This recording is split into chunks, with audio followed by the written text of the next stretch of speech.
One TV News.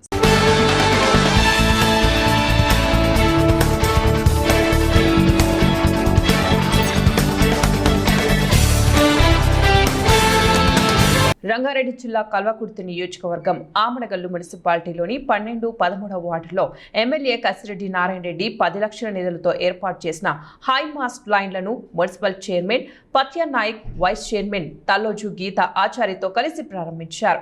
ఈ సందర్భంగా MLA మాట్లాడుతూ ఆమనగల్ మున్సిపాలిటీ అభివృద్ధికి ప్రాధాన్యత ఇస్తానని, గతంలో చెప్పిన విధంగా ఇచ్చిన హామీలను ఖచ్చితంగా అమలు చేస్తానని భరోసా ఇచ్చారు.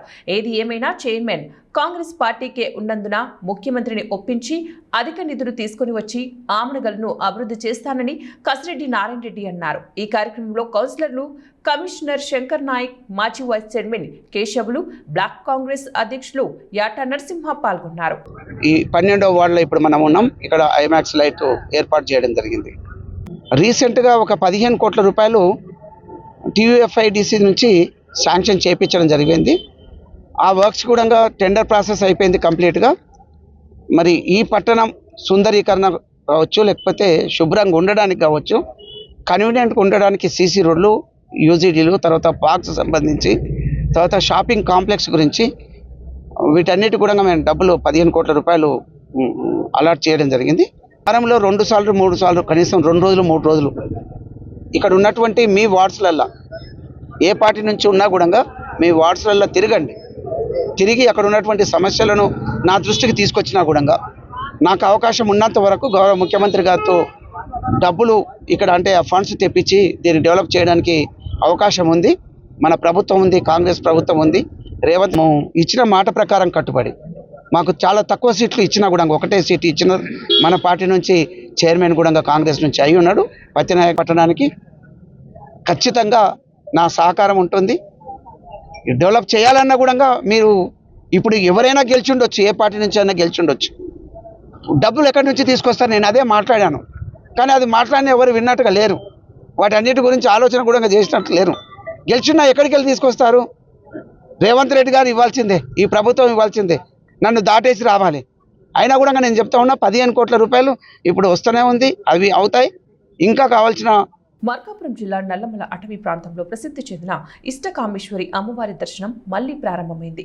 రహదారి మరమ్మతుల కారణంగా తాత్కాలికంగా నిలిపివేసిన దర్శనాన్ని ఇవాల్టి నుంచి పునః ప్రారంభిస్తున్నట్లు అటవీ శాఖ అధికారులు ప్రకటించారు. నల్లమల అటవీ ప్రాంతంలోని నెక్కంటి అటవీ క్షేత్ర పరిధిలో ఉన్న ఇష్టకామేశ్వరి అమ్మవారి ఆలయం భక్తులకు అత్యంత పవిత్ర క్షేత్రంగా పేరుగాంచింది. ప్రతి సంవత్సరం పెద్ద సంఖ్యలో భక్తులు అమ్మవారి దర్శనం కోసం అటవీలో ప్రయాణం చేస్తూ ఉంటారు.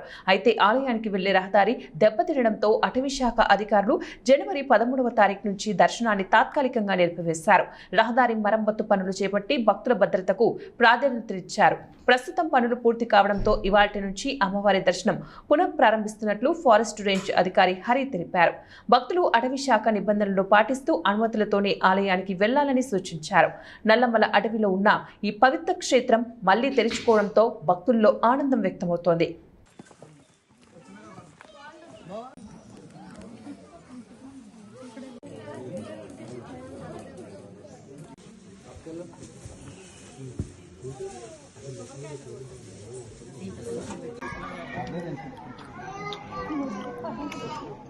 ఉద్యోగులకి క్షేత్రస్థాయి పాలన ఏ విధంగా జరుగుతుంది అన్న విషయం సక్రమంగా తెలుస్తోందని రాష్ట్ర మంత్రి కొండపల్లి శ్రీనివాస్ అన్నారు. నగరంలోని మెసానిక్ టెంపుల్లో ఆల్ ఏపీ బీసీ, ఓబీసీ ఉద్యోగుల సంక్షేమ సంఘం, ఏపీఎస్ఆర్టీసీ బీసీ ఉద్యోగుల సంక్షేమ సంఘం సమావేశం నిర్వహించారు. ఈ సందర్భంగా మాట్లాడుతూ ఉద్యోగుల సమస్యలు ప్రభుత్వం దృష్టికి తీసుకొని వెళ్తానన్నారు. ఉద్యోగులు ప్రభుత్వంతో కలిసికట్టుగా పనిచేయాలన్నారు. ఈ కార్యక్రమంలో విజయనగరం ఎమ్మెల్యే అతిథి విజయలక్ష్మి గజపతిరాజు, వివిధ ఉద్యోగ సంఘాల ప్రతినిధులు పాల్గొన్నారు. 2 సంవత్సరాల క్రితమే ఆయన ఆలోచించి ఒక విప్లవాత్మకమైనటువంటి మూవ్మెంట్ ప్రజల్లో తీసుకొచ్చి సమానతత్వం, ప్రతి ఒక్కరూ కూడా మనుషులు అందరినీ గౌరవించాలి, వృత్తిరీత్యా వాళ్ళ గౌరవం ఉండాలి, వారికి అన్ని అవకాశాలు కలిసే దిశగా అప్పుడు కార్యాచరణ చేస్తే ఆ మహానాయకుడిని ఒక బీసీ నేతగా అందరూ కూడా ఆదరించి ఈరోజు ప్రతి ఒక్కరూ కూడా, ప్రతి కుటుంబం, ప్రతి బీసీ సోదరులు కూడా ఆయన్ని బీసీలే కాదు ఎస్సీలు కూడా ఈరోజు ప్రతి ఒక్కరికి కూడా జరగాలన్న ఒక ఆలోచనతో ఆయన సొంతంగా ఓన్ చేసుకున్నటువంటి వ్యక్తి జ్యోతిరావు ఫులే గారు. మేము బీసీలు ఎస్సీలను కాదు, ఈరోజు ఒక మాట చెప్తాను. మనం నివసించే ప్రాంతం మనం ఇక్కడ తాత్కాలికంగా ఉండేటువంటి పరిస్థితి. మనం ఒక 60 సంవత్సరాలు 70 సంవత్సరాలు 80 సంవత్సరాలు మనం ఉంటాం. అయితే ప్రతి ఒక్కరికి ఒక అవకాశం కావాలి, వెనకబడిన వాళ్ళకి అవకాశం కావాలి. ప్రతి ఒక్కరూ కూడా ఆనందంగా, ఐశ్వర్యంగా, ఆరోగ్యకరమైన వాతావరణం ప్రతి ఒక్కరికి ఇవ్వాలనేదే మనం కోరుకోవాలి. మనం బీసీలుగా ఈరోజు బాధ్యత తీసుకున్నప్పుడు ప్రతి సమాజంలో ఉన్నటువంటి ప్రతి సమస్యని కూడా మనం పరిష్కరించాలి. ఒక మంచి ఆరోగ్యకరమైన వాతావరణాన్ని, సమాజాన్ని మనం తయారు చేసుకోవాలి. నెక్స్ట్ జనరేషన్కి ఇంకా ఉన్నతమైన స్థానాన్ని తీసుకెళ్ళాలి. ఈరోజు మీరు చెప్తున్నటువంటి ప్రతి సమస్య కూడా అది ఖచ్చితంగా మనం పరిగణించుకోవాలి. ఎందుకంటే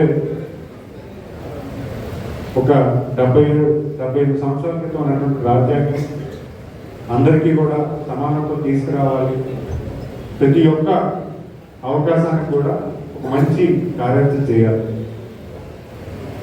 ప్రధానంగా నేను విశ్వసించేది ఏంటంటే, మనం ఎన్టీఆర్ గారు ఏ రకంగా అయితే సమానమైన దేవాలయం, ప్రజలే దేవులు అనే భావన ఉంటుందో దానికి మనం ముందు తీసుకువెళ్ళాలి. ఉత్తరాంధ్రలో ముఖ్యంగా బీసీలు ఉన్నటువంటి ప్రాంతం ఎక్కువ. ఎందుకంటే మనందరం కూడా బ్యాక్వర్డ్ రీజియన్ కాబట్టి మనందరం కూడా బీసీ కిందే పరిగణించాము. అనేకమైనటువంటి కుటుంబాలు అందరూ కూడా కలిసికట్టుగా నడుస్తున్నాము. ఖచ్చితంగా మనం రాష్ట్రంలోని, దేశంలోని ప్రపంచ స్థాయికి మన వంశులు వెళ్ళాలి. ప్రపంచ స్థాయి అవకాశాలు మన ప్రాంతానికి రావాలి. మనందరం కూడా సమానత్వంతో. అనంతపురం జిల్లా గుడిబండ మండలం జంబులబండ గ్రామంలో మంచినీటి సమస్యను పరిష్కరించాలని ఖాళీ బిందెలతో రోడ్డుపై బైఠాయించి మహిళలు ధర్నా చేపట్టారు.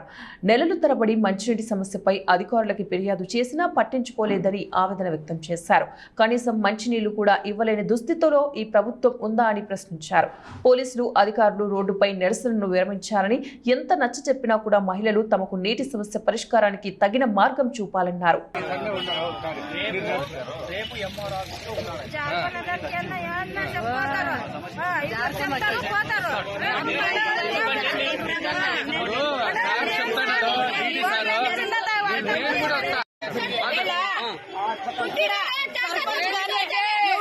అధికారులు కానీ ఎవరు మాకు నీళ్ళు లేవు, నెల నుంచి నీళ్ళు లేవు.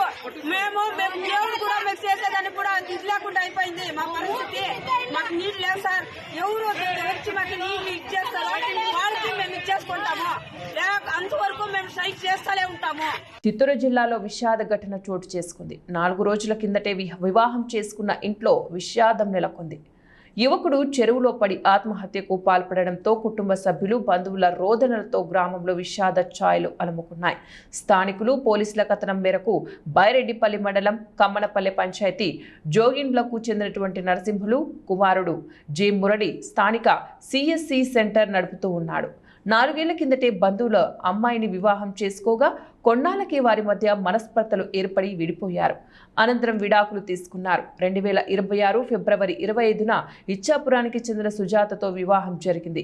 28 ఉదయం ఇంటి నుంచి వెళ్లిన నిన్నటి వరకు ఇంటికి రాలేదు.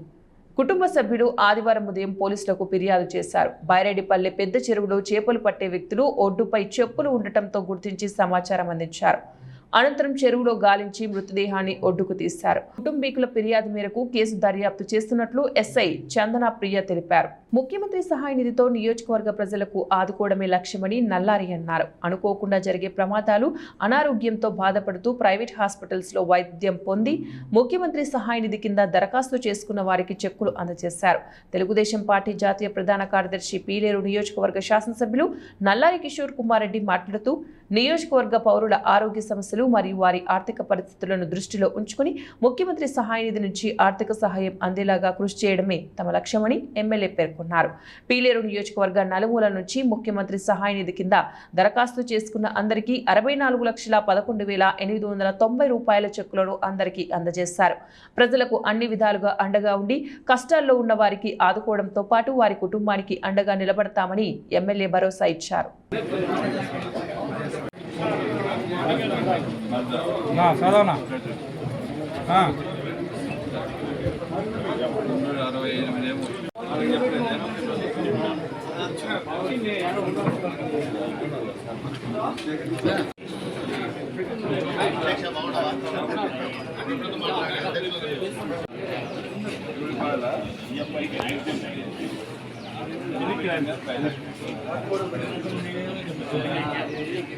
మారుతినగర్ వెల్ఫేర్ అసోసియేషన్ ప్రథమ వార్షికోత్సవ వేడుకలు మారుతినగర్ వెల్ఫేర్ అసోసియేషన్ అధ్యక్షుడు సురేష్ గౌడ్ ఆధ్వర్యంలో ఘనంగా జరిగాయి. కార్యక్రమంలో ముఖ్య అతిథిగా ఎమ్మెల్యే కాలేరు వెంకటేష్ హాజరయ్యారు. ఈ సందర్భంగా కాలనీవాసులు ఎమ్మెల్యే కాలేరు వెంకటేష్ కి మారుతినగర్లో గల సమస్యలను తెలిపారు. సానుకూలంగా స్పందించిన ఎమ్మెల్యే కాలేరు వీలైనంత త్వరలో సమస్యలను పరిష్కరిస్తామని తెలిపారు. ఈ కార్యక్రమంలో జనరల్ సెక్రటరీ నవాకాంత్, ఉపాధ్యక్షుడు సత్యనారాయణ, వసంతరావు, నవీన్ కుమార్ యాదవ్, ట్రెజరర్ సత్యనారాయణ, కుమారస్వామి పాల్గొన్నారు. ఏం చేసినా కూడా ఆ రుణం నేను తీర్చుకోలేదు. అయితే మన సురేష్ గౌడ్ కొద్దిగా తొందరపడి ఈ మీటింగ్ పెట్టించి నేనన్నా మన దాంట్లో ఒక 2 ఇనాగ్రేషన్లు ఉన్నాయి. ఆ ఇనాగ్రేషన్ల రోజు ఆఫీసర్లు కూడా వస్తారు అని చెప్తే కాదన మా వాళ్ళు అందరూ సండే రోజు అయితే ఫ్రీ ఉంటారు, సండే రోజు పెడతారు. ఇక సండే రోజు పెడతామనంటే ఓకే అని నేను చెప్పిన. నిన్న సాయంత్రం మా సార్ కేటీఆర్ సార్ అందరు ఎమ్మెల్యేలు అక్కడ మూసీ దగ్గర ఇల్లు తీసేస్తున్నారు అని అంటే అక్కడ ప్రోగ్రామ్ పెట్టి అక్కడ పోవాల్సి వచ్చింది. నా కారు కూడా దాంట్లోనే ఇంకా ఇరుకుంది. నేను వేరేది ఒకటి ఫ్రెండ్ కారు అడుక్కొని తీసుకొని ఈయన తొందర పెడతా ఉంటే వచ్చేసి ఇప్పుడు మన దగ్గర నేను ఫస్ట్ టైం కార్పొరేటర్ అయినప్పుడు ఈ ల్యాండ్ చూపిస్తే ఈ ల్యాండ్ లోపలికి రావడానికే చాలా ఇబ్బంది ఉంటుంది. ఇప్పుడు ఇక్కడి వరకు మంచిగా సీసీ రోడ్ వేస్తున్నారు, చాలా బ్రహ్మాండంగా ఉన్నారు. ఒక్కొక్కటి డెవలప్మెంట్ చేసుకుంటూ పోయి ఒకసారి మీ మార్కెట్లో రోడ్ శాంక్షన్ అయితే అన్న వాళ్ళ ఇంటి ముందు రోడ్ శాంక్షన్ అయితే మాకు నల్లా పైపులు వేసే వరకు రోడ్ వేయొద్దంటే ఆ నల్లా పైపులు వేయించినాకనే రోడ్ వేయించారు. అయితే ఆ రోడ్డు కూడా ఇప్పుడు చాలా బ్రహ్మాండంగా ఉంది. ఇంకా నేను అనుకుంటే ఒక 2-3 బస్తీలలో రోడ్లు కావాల్సి ఉంది. ఆ 2-3 బస్తీలలో కూడా ఇప్పుడు ఈ నెల 2 నెలల్లో రోడ్డు, ఈ డ్రైనేజ్ అవన్నీ నేను చేపిస్తాను. ఈ పోలీస్ సెక్యూరిటీ గురించి అంటే అది చాలా ఈజీ పని. సందర్భంగా మా ప్రెసిడెంట్ గారు సురేష్ గౌడ్ గారు మరియు మిగతా సభ్యులందరూ కలిసి ఆధ్వర్యంలో మా జిహెచ్ఎంసి పారిశుద్ధ సిబ్బందికి వాటర్ బాటిల్స్ డిస్ట్రిబ్యూట్ చేయడం జరిగింది. అలానే మిగతా వాళ్ళందరినీ కూడా మేము సత్కరించడం జరిగింది. మాజీ సభ్యులను కూడా సత్కరించడం జరిగింది. వాళ్ళందరికీ కూడా మేము ధన్యవాదాలు తెలుపు. ప్రతి ఒక్కరికి కూడా మేము ఉన్నామనే ఒక ధీమాతో పనిచేసి ప్రతి ఒక్కరికి కూడా ఒక అండగా నిలబడి ప్రతి సమస్యలను పరిష్కరించుకుంటూ ఏ సమస్య వచ్చినా కూడా ఏ రాత్రి 24 గంటల్లో 24/7 ఏ రాత్రి కూడా ఫోన్ వచ్చినా కూడా ఆ ఇంటికి పోయి సమస్యలు తెలుసుకొని కాలనీని మంచి ఒక ఆదర్శంగా తీర్చిదిద్దే రూపంలో తీర్చిదిద్దడానికి మేము అందరం కూడా ప్రయత్నం చేశాము.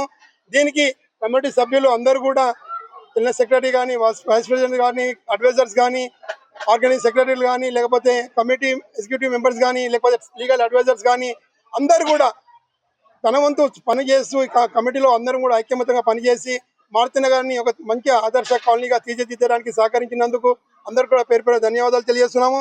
అంతేకాదు ఈరోజు కాలనీ నుంచి ప్రతి ఒక్కరు కూడా తమ వంతు 100 రూపాయల రూపాయన వాళ్ళు కమిటీకి అందజేసి ప్రతి ఒక్క కార్యక్రమానికి అండగా నిలబడ్డారు. అదే కాకుండా కమిటీ సభ్యులు కూడా ప్రతి 27 మంది కమిటీ సభ్యులు ఉన్నారు. వాళ్ళు కూడా నెలసరి 300 రూపాయలు 500 రూపాయలు తమ వంతున ఇచ్చుకుంటూ కాలనీ డెవలప్మెంట్ గురించి ఎటువంటి పని అయినా కానీ 1,00,000 రూపాయలు ఖర్చులు వచ్చినా కూడా మేము ఉన్నామని మాకు కాలనీ వాసులు అందరూ కూడా వచ్చేసి ఏ పని చేసినా కూడా మేము సహకరిస్తామని తెలియజేసి మాకు ఒక బలాన్ని అందజేసినందుకు వాళ్ళకు కూడా ప్రత్యేకంగా ధన్యవాదాలు చేస్తున్నాము. ఈ రోజు ఈ కార్యక్రమానికి ప్రత్యేకంగా విజయం ఏమిటంటే ఈరోజు మహిళా సోదరిమణులు చాలా మంది కూడా వచ్చారు. వారికి కూడా పేరు పేరున ధన్యవాదాలు తెలియజేస్తున్నాము. అంతేకాదు కాలనీ వాసులు ప్రతి ఒక్కరు కూడా ప్రతి ఇంటి నుంచి కూడా ఎప్పుడు కూడా ఇంత అంగరంగ వైభవంగా ఇంత చక్కని కార్యక్రమం ఎప్పుడు కూడా మారుతున్నారు కాలేదు. కానీ ఈ రోజు ఇంత మంచి అవకాశాన్ని మాకు కల్పించినందుకు మా కమిటీ తరఫున మాకు ఇంత మంచి అవకాశాన్ని కల్పించిన బస్తీ వాసులకు మీ అందరి రుణం కూడా రుణపడి ఉన్నాము. మీ రుణం మేము తీర్చుకోవాలి. మాజీ సభ్యులకు కూడా ధన్యవాదాలు తెలియజేస్తున్నాం. మీరు కూడా మంచి సహకరించారు, మంచి పని చేసారు. మా వెంబడి మాకు సహకరించినందుకు, ఈ కార్యక్రమంలో పాల్గొన్నందుకు మీకు కూడా ధన్యవాదాలు తెలియజేస్తున్నాము. అంతేకాదు ఈరోజు కమిటీ ఒక మంచి కార్యక్రమం ఏర్పాటు చేసింది.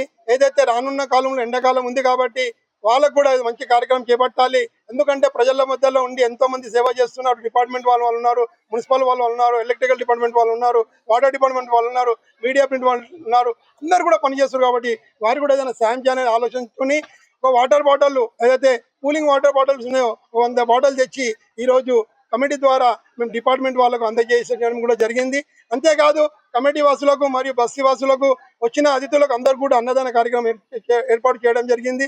ఇటువంటి కార్యక్రమాలు ఎన్నో విధంగా ఈరోజు రోడ్లు కానీ, డ్రైనేజ్ సిస్టమ్ కానీ, వాటర్ సిస్టమ్ కానీ ఏదైనా ఉండని ప్రతి ఒక్క పని కూడా చాలా చక్కగా పనిచేసి ఎటువంటి సమస్య ఇలా మా దోమల బెడత చాలా ఉంది కాబట్టి ఏదైనా ఇవి ఇప్పుడు బులెటిన్ డీటెయిల్స్. నెక్స్ట్ బులెటిన్ మళ్ళీ కలుద్దాం. Until then keep watching 1TV news.